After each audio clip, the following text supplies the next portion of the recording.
Hello, friend. Welcome to day 16 of our 20-day challenge together. I'm your host, Alicia Carrasco. I'm an entrepreneur, author, wife, and mom of two.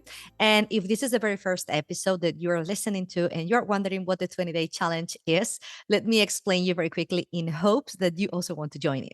For the first 20 episodes of this podcast, I propose to be your guide on your journey of self transformation by committing 20 days to listen to the corresponding episode where we dive deep into the keys and the techniques to explore your inner self and then do 3 to 5 minutes journaling reflection after listening to the corresponding episode. So if you'd like to take me up on this challenge, go ahead and keep listening to this very same episode. Or if you want to start from the very beginning, you can always go back to day one and start this challenge together. For the several last episodes, we've been diving into the path towards your purpose. And in today's episode, I'd like to talk about the correlation that exists between walking that path towards your purpose and at the same time, how we perceive happiness and success. So let's start with happiness. In line with everything that we've been discussing until now in every day of this challenge, when you are aligned with your purpose, this generates a profound internal feeling of well being, of internal pleasure and calm, which we recognize as happiness. So it is not really achieving a highly desirable goal or objective, but rather it comes from inside each one of us and it is something unchangeable no matter what happens. And it is your fuel, the energy that helps you progress in life from an internal place of harmony that doesn't tremble even when there are really rough spots along the path. So the first concept here would be that happiness, it is actually the result of living your purpose, of living your life according to your own principles and values. And a thousand things may go wrong while you are on this path: problems, disappointments, moments of absolute frustration, and so on. However, if you know within you that you're actually living the life that you have always wanted based on your inner calling, or you know that you are at least following that path towards it,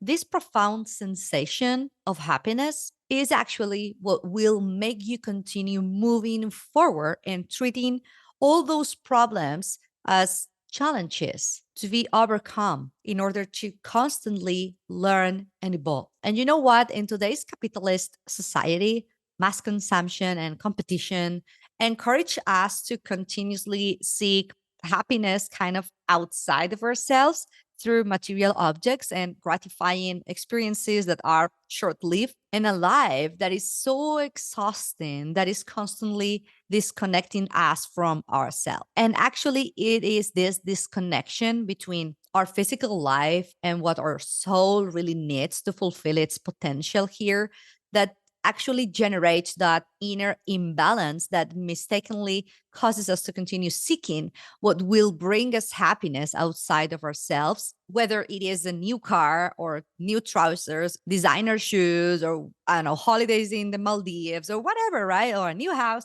So you can name it.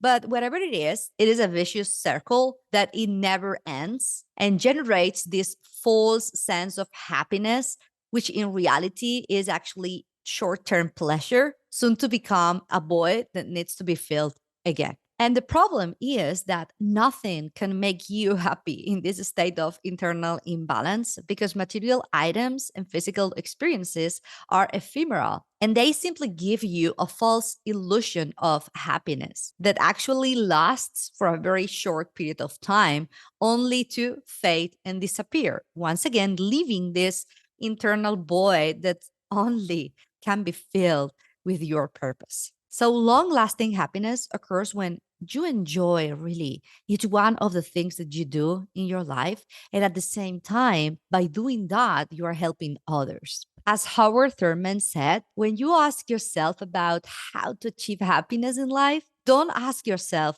what the world needs. Ask yourself first what makes you come alive, and then go and do that. Because what the world needs is actually people who come alive. Because from this perspective, when you really tap into that thing that brings you internal pleasure and awakens your passion, you become full of happiness.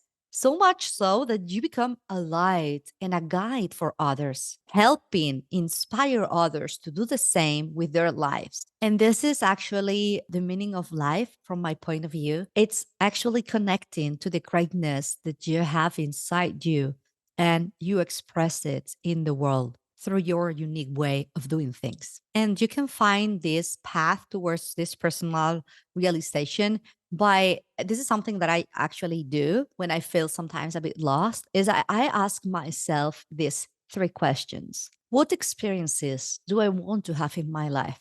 How do I want to grow?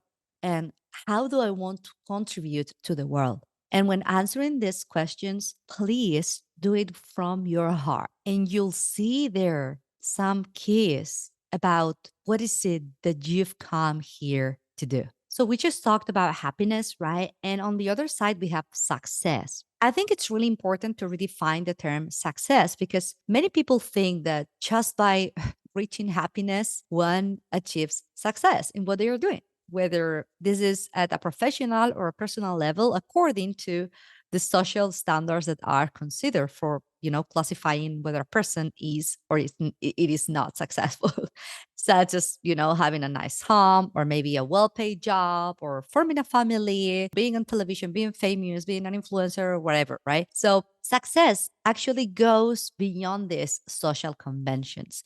This is something that I had to learn the hard way because I used to believe that having a great house, a good car, a beautiful family, that's success. But actually, it's something more deeper than that. It is directly tied to living and being the expression of your purpose in life. Wow. When I got this realization, it really changed everything for me. And the truth is that a really successful person is whoever is capable of living their life according to their principles and values, according to their unique way of seeing the world and expressing themselves in it. That's a successful person, actually. And this is the interesting thing. Maybe this person is seen in the eyes of everyone else as a person who has no success whatsoever because perhaps they live in, I don't know, small apartment or an old house and they do not make much money every month and they live off the art painting classes that they give, for example. Or perhaps it is a single mom that has left her job to raise her children full time. I don't know. So it really depends.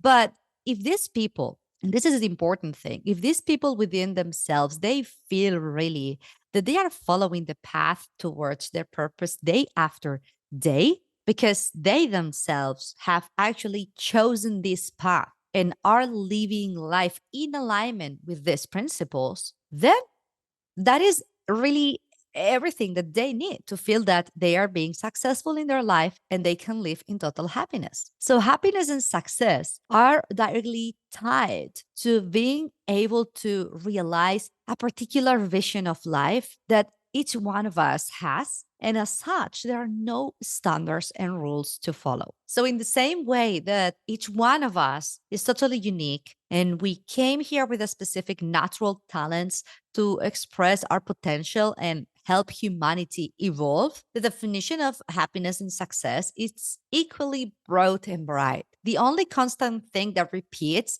is to be faithful to that inner voice that is itching to reveal to you day after day what your own and unique definition of happiness and success really is. But the real work is precisely here because it is only you that can reach this definition by following the path and actually evolving with it, and nobody else in the world can give it to you. So, for today's challenge, I would like to propose you a journaling exercise to reflect on your particular perception of happiness and success. To do that, ask yourself these following questions. One, what does happiness mean to me? And describe it in your journal. And the second question, recall a moment when you felt genuinely happy. What elements contributed to that feeling? And write them down. And after that reflection on what happiness really means to you, let's explore success by asking you these two following questions. One, How has your personal definition of success evolved over time? And two, think about a time when you really felt successful. What achievements or feelings mark this moment? And write it down. So I hope you enjoyed today's reflection and journaling. And that's all from me. If you like this episode, please like, rate, subscribe, or even share it with a friend. Thank you for listening and see you in the next one.